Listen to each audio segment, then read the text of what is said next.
Do you want to learn all of the major triads or chords? A triad is simply a three-note chord.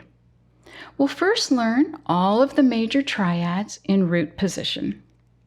Root position simply means the root of the chord will be the lowest note.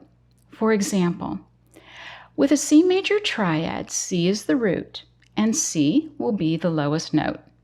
These incredible triad practice exercises have been taught for generations through my unique music teaching lineage. My pre-college piano teacher was Gray Perry, who studied for many years with Isidore Philippe at the Paris Conservatory of Music.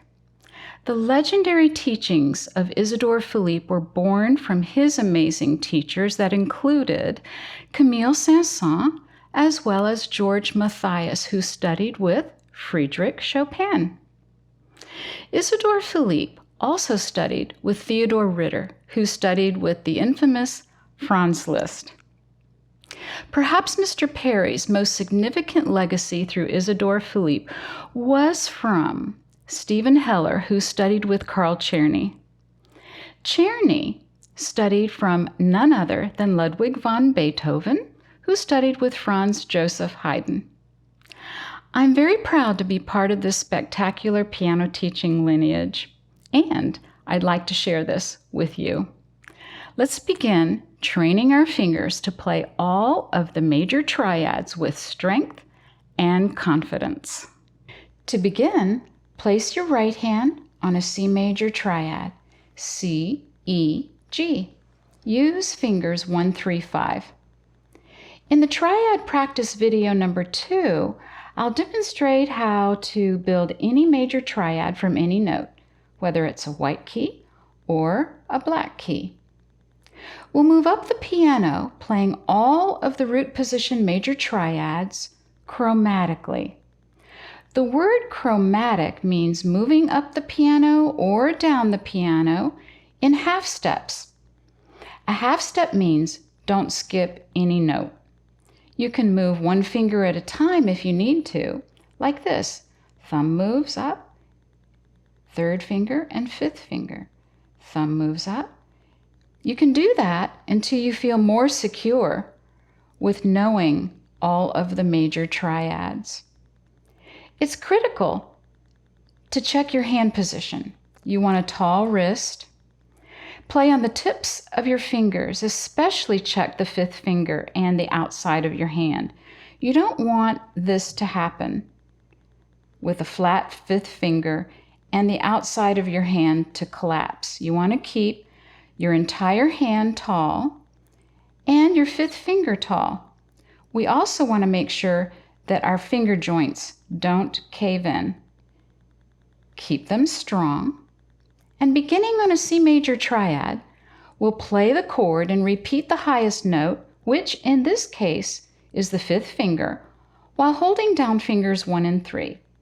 Let's begin. Play the C triad.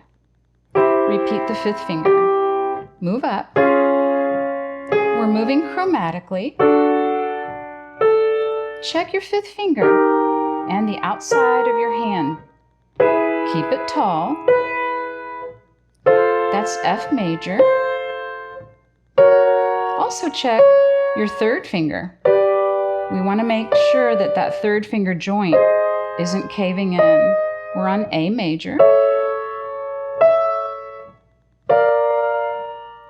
2 more, B major, C major. Nice work. And now it's time for the left hand.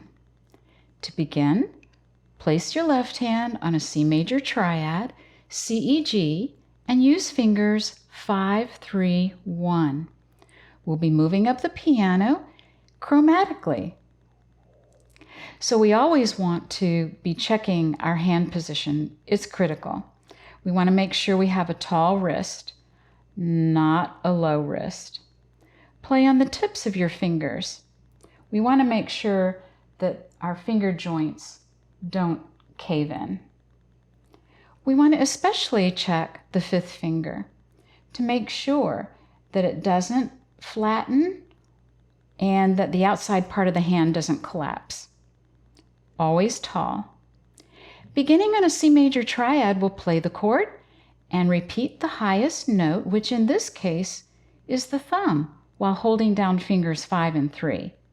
We'll begin on C major, repeat the thumb, moving up chromatically. Check your 5th finger, check your 3rd finger. This is F major. Keep it steady and slow. Keep checking all of your fingers. This is B major. One more, C major. Excellent. You're off to a great start. That was a lot of information. Once this exercise begins to flow and feel comfortable, it's time to proceed to the second tutorial of Triad Practice Learn to Play the Major Chords. Thank you for watching, and remember to subscribe so that you receive all the latest training, teaching, and performance videos. Let's begin Triad Practice number 2.